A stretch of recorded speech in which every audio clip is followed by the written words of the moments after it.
What is up, my friends? A pleasure to be here with you as always, and you are very welcome along to Wednesday evening's Anfield Agenda News Roundup.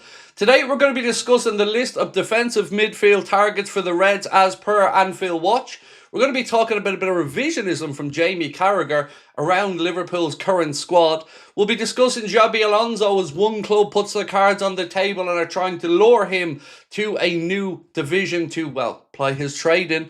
We'll be talking a little bit about Joshua Abde and lots more over the next few minutes. But as always, I want to know your thoughts, my friends. Let me know in the comment section. Drop a like if you enjoyed the video, and I certainly hope that you do. And I'll be back here tonight at 8:45 for the late night agenda. Just taking a little bit of time out from Mock the Week to come on and keep doing the late night agenda. Honestly though, I did watch Mock the Week last night, and if you haven't watched it before, if you're maybe not as old as me, do check it out on TLC. There's no promotion here, I'm not getting paid for this, but I sat down and watched it last night, folks, and I have to say, my goodness, it took me back. Darragh O'Brien and the boys are absolutely fantastic, so do check it out. Definitely worth a watch. I don't know why I'm bringing it up, quite frankly, but I'm in a good mood, as you can tell.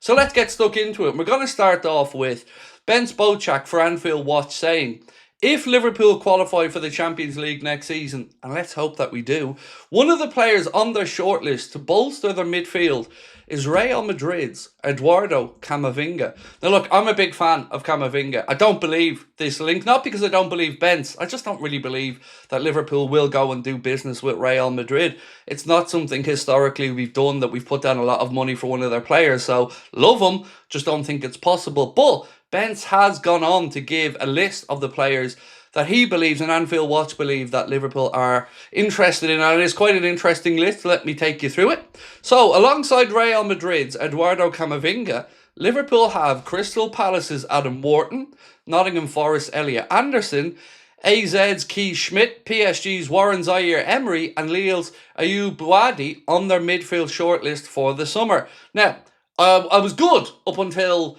the player from Lille. No idea about that gentleman, so you're going to have to let me know comments about him. But for me, I think Adam Wharton is the most likely. I mean, I'd love to speak to Bence about it and see what he thinks. But again, it is quite an interesting list that Bence and our friends at Anfield Watch have put up. Certainly worth your time if you have a chance to go and have a read of it. But for me, look, I'd love Elliot Anderson, Adam Wharton, Eduardo Camavinga, any of those three players, and I will be very happy. Of course, the Reds do need to keep an eye on the homegrown quota, so let me know your thoughts in the comment section. Zaire-Emery, somebody we've been linked with in the past as well, somebody who'll be more than capable of getting the job done, but I'm not really sure on this one, ladies and gents. I think it's going to be Adam Wharton, but of course, would love to know your thoughts in the comment section. Now, this breaking news coming out of France, and it is a little bit worrying if anything comes of it.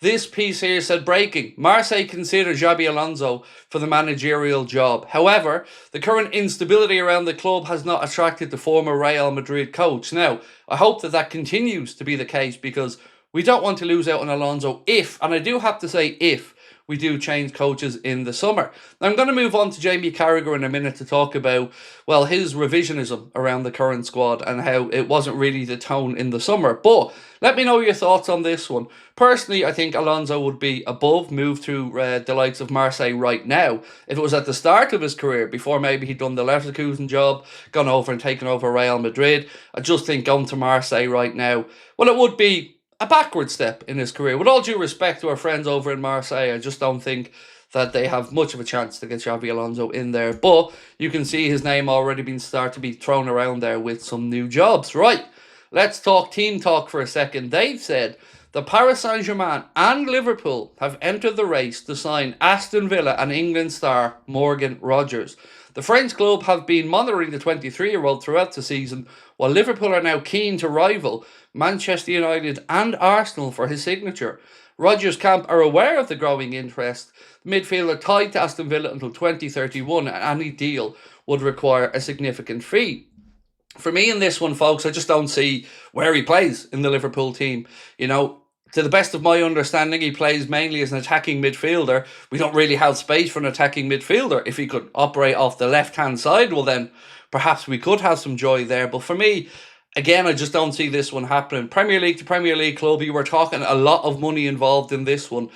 I'd have him at Liverpool. I think he's a very good player, but I just don't think it's likely, particularly as I've said, after he signed that new contract that keeps him there at Aston Villa. If Aston Villa can continue to progress, it looks like they'll certainly be in the Champions League next season.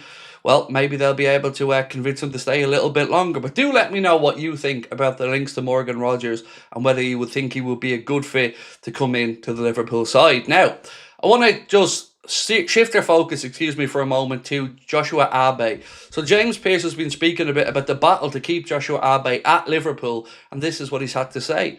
Although there is an understandable buzz around Joshua Abde at Liverpool, the 15-year-old faces an uncertain future as he is yet to accept the club's offer of a scholarship. Talks are ongoing as Liverpool hope to convince the winger to stay at Anfield. Now, this kid has been tearing it up at underage level, scoring a hat-trick for the under-18s at the tender age of just 15. And look, he looks like the real deal, as much as you can at 15 years of age.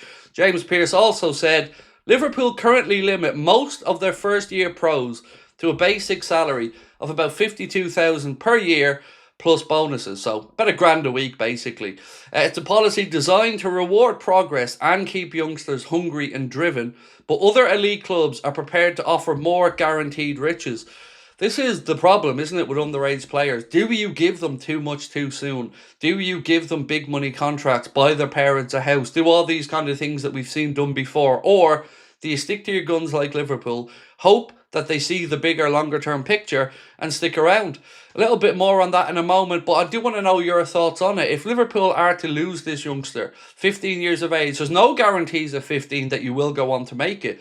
But honestly, right now, he's in a place where, and I would say this as a Liverpool fan, he is getting a lot of game time. He is being talked about openly as a superstar in the making. The financial sides of it, look, the money is going to come. If you are good enough, the money is going to come, and this kid certainly looks like he's there or thereabouts. So let me know what you think should happen. To finish up, he said multiple sources confirm that talks are ongoing as Liverpool attempt to convince Joshua Abde to stay. The Premier League rivals are understood to be keeping a close eye on the situation. Given that there's no agreement by June the 1st, then he will be free to speak to other clubs. Now, I believe he's liked a couple of posts on social media linking him with moves away to the likes of Arsenal, Manchester City. It would be a shame for Liverpool to lose some of their upcoming young talent. So for me on this one, we'll keep an eye on it for you as and when anything happens. Hopefully we can get him to agree to that scholarship contract and he will stay and become a Liverpool player. I mean, the future, we could be talking in 5 years' time of Joshua Abde, Rio Ngamoa, Trey Neone, maybe Jayden Danns all being part of the first team setup. So fingers crossed, because that's what we want, right? The more youthful players you can bring through, the more money the club will save in the longer term. Hopefully that means we can go and buy superstars and supplement them with great young talent. So, ladies and gents, that is it for me for now. I'll be back here tonight at 8:45 for the late night agenda. A reminder, we'll know a little bit more about our potential opponents in the next round after tonight. Last night in Galatasaray beat Juventus by 5-2. Tonight we'll find out who the other side of that coin could be. Club Brugge taking on Atletico Madrid. We know the Reds are going to be facing one of those four teams. The draw for the last 16 takes place February 27th. So until then, let's sit back, enjoy, and I'll see you back here tonight at 8:45. Much love, my friends. We'll talk soon. Bye-bye.